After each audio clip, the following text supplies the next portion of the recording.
There's been a lot of video games that have captivated me over the years. Only a few have stayed strong almost decades after their respective releases. One of these games is Red Dead Redemption 2. I've talked to people who still, just like me, spend hours in the single-player world exploring Arthur Morgan's journey and interactions with the colorful characters inhabiting the world. And now I've gotten to a time where I'm using mods all the time, and they're just as important for my immersion as with a vanilla product. There are gamers that dedicate their off time to perfecting what arguably is already perfect in most people's eyes. They stay up late hours of the night to give more and more love to something that's already so awesome. Nowadays, whenever a game is released, the modders are waiting just around the corner. To be fair, this has probably been going on for a long time. But the reason I'm bringing things up now is because the game I've played for almost 8 years now is still as amazing as it was back when I played it on the PS4. And that is because of the modders. It cannot be overstated. They simply are the ones keeping this thing alive. As soon as that game was released on PC, there was a sigh of relief all over the world. Like the sound of 1,000 voices crying out in joy as their social lives were abruptly ended in one quick flash. When it came to PC, I was just as excited to play it again. Heck, I had a lot of trouble trying to make it work, like many other players, until now, when it runs steady. But I'm not here to talk about that. This game is the most incredible piece of interactive art I've ever had God's fortune to put my hands on. Where do I begin? The sceneries, the stories spawn stories, ever webbed into each other, the gang, the love that's been put into the menial task that they and all the other NPCs undertake on a daily basis. The animals' true-to-nature behaviors when come upon during a haunted night in the swamps. The countless animations instilled in one of the most beloved and revolutionary video game characters ever to walk the virtual world, Arthur Morgan. One who touched us through the screen and made us look at that controller we're all too familiar with in a different light. It's not enough that the game is already so incredibly immersive. Red Dead Redemption 2 has so many modders taking the time out of their lives to create wonders and slight finishes to the masterpiece we all love. From immersion mods allowing you to idle at camps and porches at local farms, to sitting down in your camp and brushing your hat, shoes, and cleaning your guns. The list goes on and on and on, and there's no shortage of love being poured into this game. I simply cannot get enough of it, and there's still a part of me that thinks there's more to be found in this game, beyond the mods, beyond anything that anyone's added, just the main story in the open world.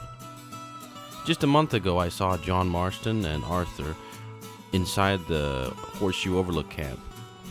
Witness outsiders approached their camp while Hosea offered a soft and threatening representation of the gang's fit-for-fight attitude, along with its eye for discretion.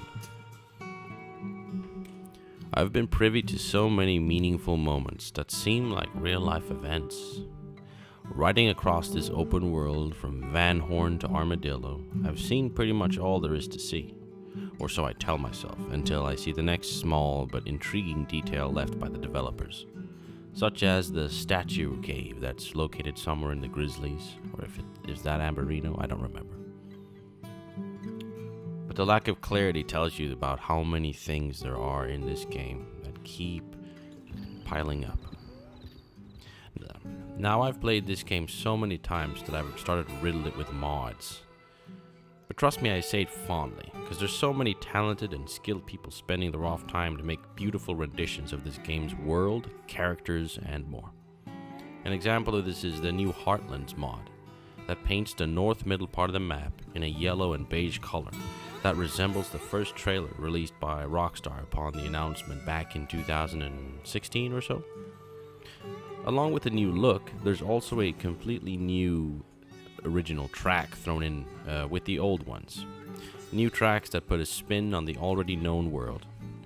It really refreshed the whole experience for me and made me respect modders even more. But while we're talking about added music and such, allow me to shout out myself and my own music. Since 2020, I think I've been recording and releasing my own music on Spotify and such. And it's been really a joy to do so. And now, along with making videos, I thought that it would be fun to share the fact that all this music that's in this video right here, all of it and all the old ones that I've released, all of it is my original music. And it was a joy to make. Eyes over the mountain,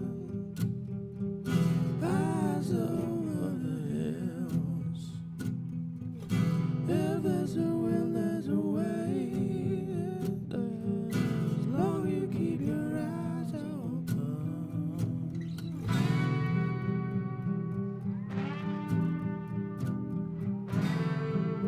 All across this vast country, the mountains, the plains, the swamps, the nature's bounty and all of the wonder.